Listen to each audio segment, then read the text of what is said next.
More than 7 weeks since Hurricane Ian made landfall here in Florida. With the amount of damage the storm left behind, experts believe the cleanup's going to take months, despite all the federal and state resources flooding into the hardest hit counties. But as ABC Action News in-depth reporter Stassi almost found out, some residents in a neighborhood tucked between Hardee and Manatee counties tell us they feel overlooked. She explains their concerns and their pleas for help.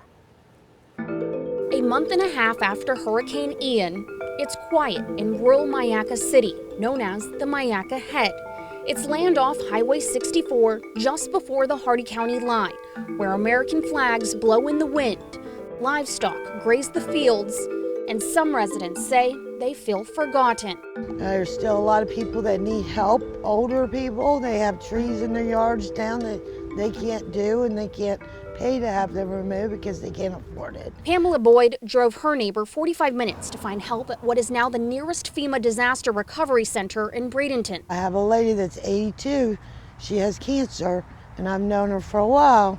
And now this is just overwhelming her because her roof was leaking now. She's got more than 13 trees in her yard that need to come out. She can't afford to pay to have all that done. She was given a number for the volunteer-based crisis cleanup hotline, which closed on November 4th, the day before. We had no communications out here.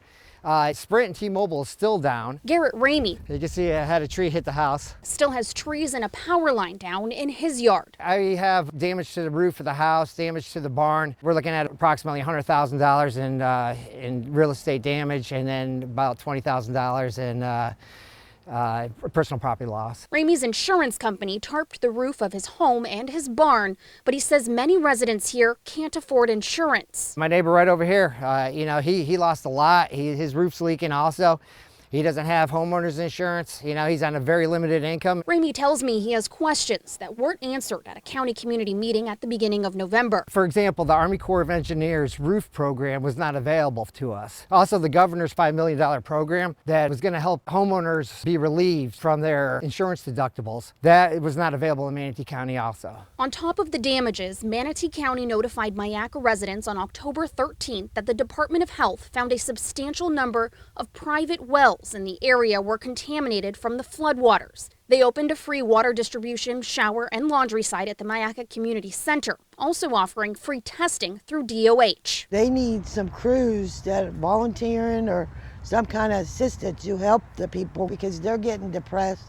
It's getting to where some of them are almost into a breakdown. I reached out to agencies involved in disaster response, from the governor's office to FEMA, to ask what's being done for Manatee residents who still need help. The governor's office asked for the contacts of residents I spoke to so they can reach out. A spokesperson for Manatee County said residents should visit the same FEMA center that Boyd and her neighbor did in Bradenton. FEMA's external affairs told me that Manatee residents are eligible for what's called their individual assistance program, which provides rental assistance and housing for those displaced, as well as funds to help make a house safe, sanitary, and functional.